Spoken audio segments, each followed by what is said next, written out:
ఎవరో మైసూరు నుంచి స్వామి వస్తాడని, ఆయన దర్శనం చేసుకోవాలని, ఆయన పలికే కొన్ని మాటలు వినాలని, గురు పూజ చూడాలని చాలా మంది వచ్చినారు.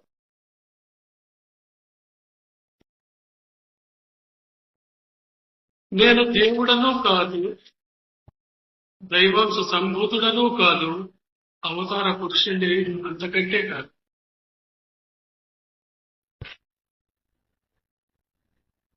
మరి మీరు ఎవరు స్వామి అని అడిగితే, ఒక గొప్ప పీఠానికి సంబంధించిన ఒక చిన్న స్వామి. నా జీవితంలో ఒక సత్యాన్ని తెలుసుకున్నాను. అదేమిటంటే, కృషి ఉంటే మనిషి ఋషి కాగలడు అని. కృషితో నాస్తి దుర్భిక్షం అని అన్నారు. ఇది ఆధ్యాత్మిక క్షేత్రానికి వర్తిస్తుంది.